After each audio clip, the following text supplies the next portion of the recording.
Good morning! Maggie, good morning! Ayaw niya talaga. Nag-hibernate siya, guys. Ayun, sukatin lang namin yung gagawin namin project ni Daddy. Si Froggy na lang gagawa, guys, nung pinapagawa ko kapag bumili na kami ng mga materyales. Sukatin lang. Hi, guys! Hi, guys! I'm home. Ay. Tapos na sana yung sa BIR. Kaloka. Nakalimutan ko pa bayaran yung isang form. 3 form kasi yun eh. May penalty na ako. Na-penalty na ako kasi right after pala pa-registers ng mayor's permit, 1 month after no, kailangan nakapagpa-BIR na. So, ayun na, na tayo na. Penalty. Ilan yung penalty ko? Bali 3 kasi yung sa yung sa nakakaloka. Ba't ganun? Pati yung sa inuupahan namin. Kailangan ako pa magtatax noon. Nakakaloko naman. Mahal-mahal na nga nung upa tapos tataksan pa. And then ayun nga, penalty pa ako kapag nag-tax. Kaya sasabihin ko dun sa organizers, bawasan niya yung tag dito, yung renta ko. Anyway, ayun, umuwi ako kaagad. Kasi dapat may lakad ako. May lakad kami ni Froggy. Kasi in-invite ako ni Sis Cherry sa parang launch ng isang product. Ayun, sakto sana kasi sa mga distributor, ganun. Tapos, ayun nga, bagay na bagay sa amin, sabi ni Sis Cherry. So, unfortunately, guys, wala si Sel. Past 6 na, 6 6:11 na. Ayun, nagpaalam kanina na may bibilin lang daw. Mga lunch sila, umalis. Ayun, expected ko mga 4 PM nandito na. Kaso wala, hindi naman namin pwedeng iwanan dito si Chris na mag-isa. 'Di ba? Kasi 7:30 yun. 7:30 yung yung parang ano ba tawag doon? Launching na meeting na basta parang ganon. Kaso gustong-gusto kong umattend kasi business yun eh. Wala namang maiiwan, nakaka-frustrate. Tapos nagkayayaan pa nga kami magkakapatid. Kasi bibili sila nene ng isusuot ng mga bata sa birthday ni Lucas. Si Bilab tsaka si Peter bibilan sana. Kaso, ayun, sabi ko, mauna na kayo doon. Kasi uuwi muna nga ako dito para magpalit ng damit. Kasi ayan lang suot ko. Naglakad ako ng BAR tsaka mga ito lang. Naka-shorts tsaka t-shirt lang ako. So, ayun, pagdating ko, si Daddy lang yun nandito. May mga hugasin kasi mga kumain. Tapos, makinainan ng aso. Tapos, magsasaing pa ako pagkain ng aso. Wala pa. Wala talaga. Wala si Sil. Naluloka ako. Ayun, humingi na lang ako ng pasensya kay Sis Cherry. Kasi nakapag-promise ako. So, ayun, nag-ano siya. If may kasunod daw na presentation. Yes! Interested talaga ako. Oh. Aloka.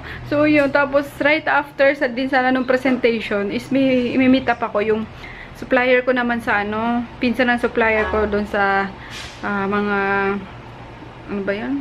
Collagen candy. Kasi dito na lang din daw sa MOA. So, sakto, 'di ba? Isang isang lakaran lang. Kasi ayun nga. nga. Nakakaloka. So, yun, bukas na lang din. Yung kay Sis Cher, wala na, sayang. Mapapalagpas natin. Pero yung pick up, bukas na lang yung meet up. Medyo sad ako, guys. Kaloka. Anyway, ayun. Nagsasaing na ako. Tapos, galing din kasi ako, dinana ko doon si Chris sa store. Kasi iniwan ko siya doon bago ko pumunta ng BIR. Tapos, binalikan ko siya ulit. And then, may ulam doon. Sinigang na isda, kinuha ko, inuwi ko. So, may ulam na kami. Kaya nagsasaing na lang ako.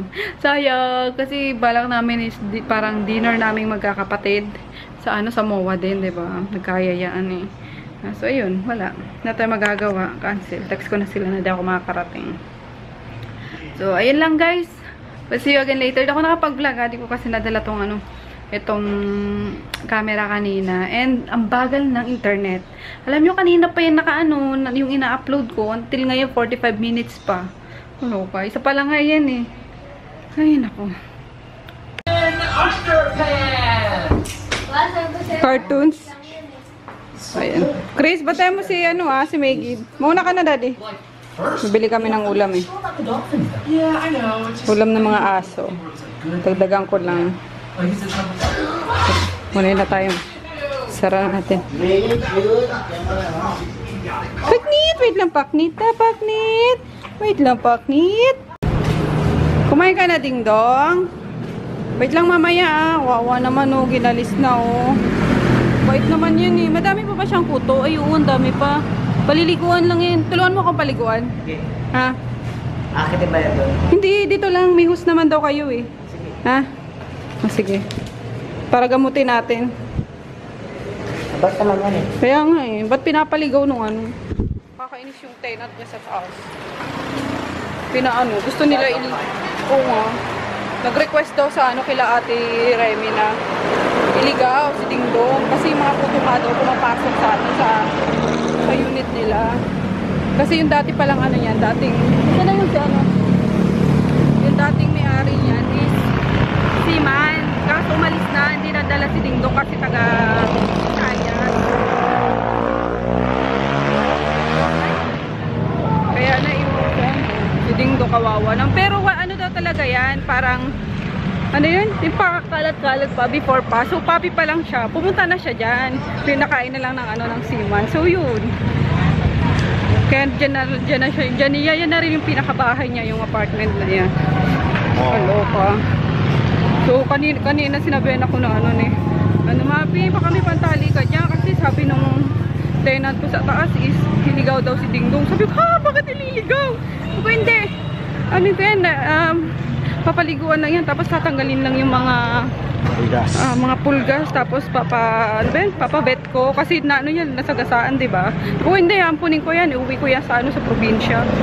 So, kaloka ko makapagpaligaw ng aso, wagas. High blood tuloy ako. Anyway, kaya po na tayong Andox, guys. Bibili lang kami ng Andox. Ayan si Ronaldo, tutulungan ako niyan magpaligo kay Ding Dong. Na, bait naman yung si Ding Dong eh. O naman, liligaw mo naman. Sinabihan kang iligaw. Hindi ko nililigaw yun eh. Wawa naman yung sa akin, tenant pa yun eh. yung aso. Babalik pa rin yun kasi alam niya kung saan siya nakatira ha. Kahit iligaw mo yan sa ano, sa... Dati nga dito nga napunta eh. Wow. Dito na ako. Bye. Magliligpit na kaya? Hindi kasi ang tindahan nila eh.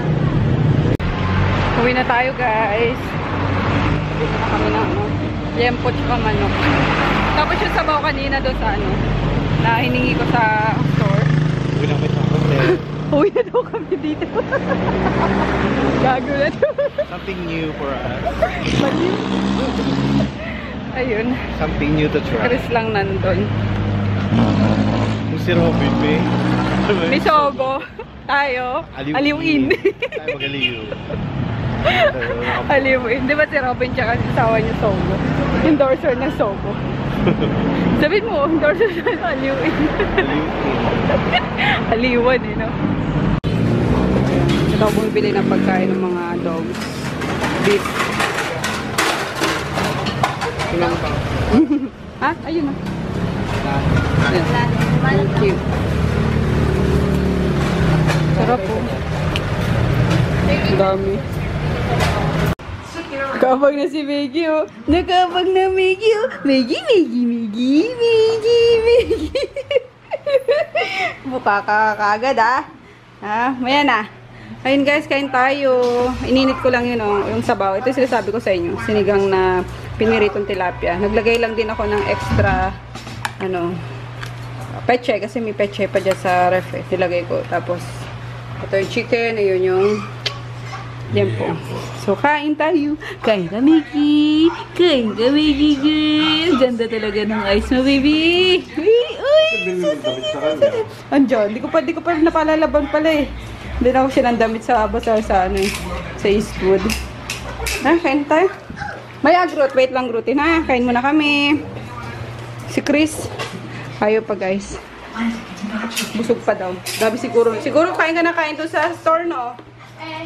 Ah. Yes. Eat.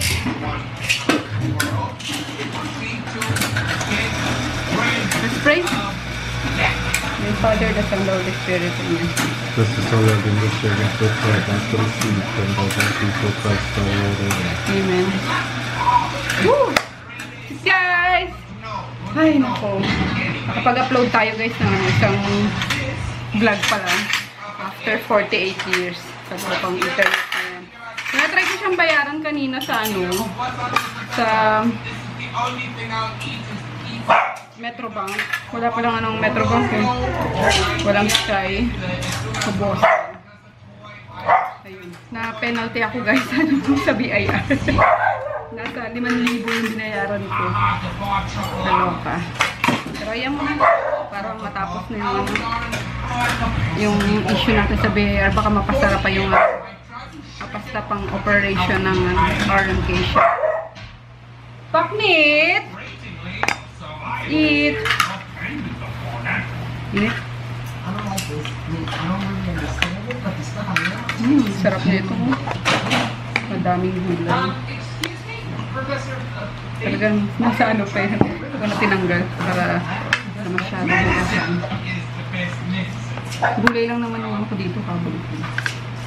Tapos sigo ng sabaw. Yum.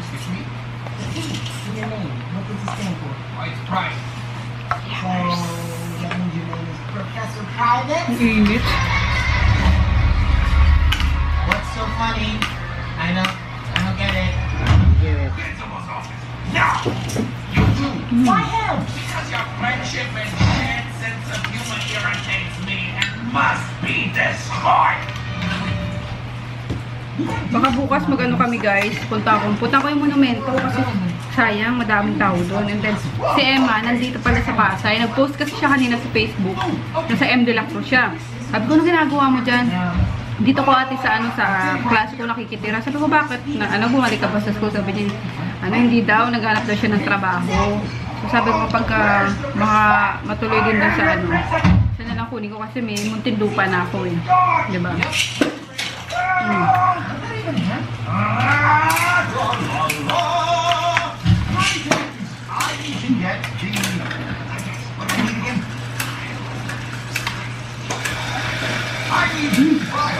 Ang init. Umiinit dito sa dibdib. Wala mo na yung ano. Sigog. Kaluma. Ang gusto mong sunod-sunod ang subo pero ang init eh, no? Ang pangit naman kasi guys kapag malamig ang sabaw. Mas nakakagana kapag mainit, di ba? Hallelujah, hallelujah. In his goodness, we found his weakness. Kasi magmumukbang. Ang daming ang daming pagkain. Ang daming food. Mukbang. Eh? Ito pala nakasali yung asawa ko. Yeah. That's it. Si Chris andito. Ayoko niya pa kumain. Busog daw siya. At sige nga, porta ba? Hindi oh. Limpo. Saw natin sa toyo, kalabansi, ulit. Pwede. Pero may siya kasama. Yung mga tumas. With your faith. You joking? You need to sneeze? I see. Got the cases to tickle, huh? That's fun.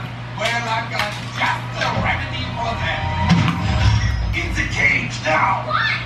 Because I hate laughter in children, and I've got a cage in a baby. Okay, have a nice day.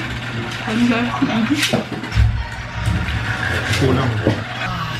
Ay, sarap guys. You know? With matching pa, royal. Ayun. Finish. Sabi pawis ko. Yan nyo. Pawisan ang boga. Dikit-dikit na yung buho ko sa leg ko. Exactly.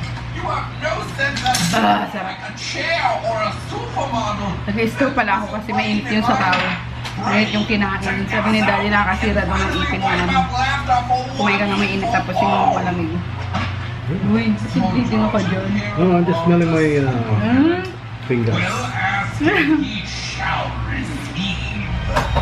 Kainin si Ding Dong I hereby declare. Tapos magkakaroon pala kami guys ng bagong puppy! Not so puppy na siya, guys. Kasi 6 months na siya. Dachshund. Ayun. Bigay Make naman. it short. Oh, excuse me. Thank you, Lord. Anak. Yung alaga nung pinunta namin, yung nagala kay Jasper, hiniraman namin ng cage. Ayun. Sabi niya kung gusto ko daw ng dachshund. Kasi umuha agad si Froggy. Kasi alis na yun, mag-a-abroad kasi yun. Dami nilang rescue, dami nilang tuta. Tapos may iwan lang yung girlfriend. Hindi kayang alagaan kasi nag-aaral din yun. Pero pumapasok sa trabaho pala. So, nag-aaral.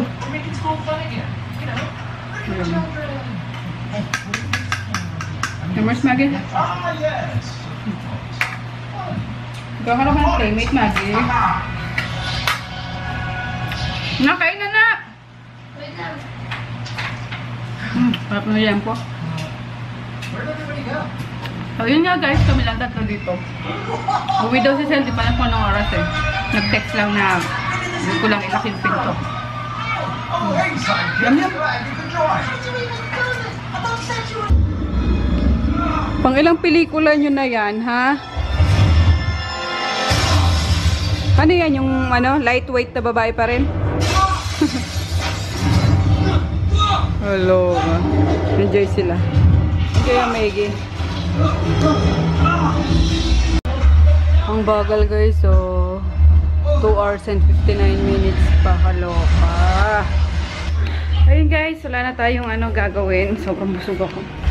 Sarap kumain talaga. Wala munang diet ngayon guys ha. Kasi kailangan ko ng energy. Ayun. Good night. See you tomorrow. Nanonood pa sila doon. Hayaan ko na muna. Last, na yata nila Chris bukas. Exam. Or until Friday pa sila. Tapos wala nang pasok 1 week. So, yun. Ano bang gagawin ko tomorrow? Yun nga, nakaschedule ako na na pumunta sa monumento para mag-follow up dun sa sa pwestong gusto kong rentahan para si Emma is mabigyan ko ulit ng work. So, yun. Pero stay out lang siya kasi wala nang dito, wala nang pwesto sa apartment, wala na siyang matutulugan. So, ayun lang guys. Balitaan ko kayo. We'll see you all tomorrow. Baka sa na ako pumunta ng ano ba ta? Bazaar. Baka bandang hapon na. So, unahin ko muna yung monumento. So, see you tomorrow. Bye! Namiss ko kayo talaga, promise.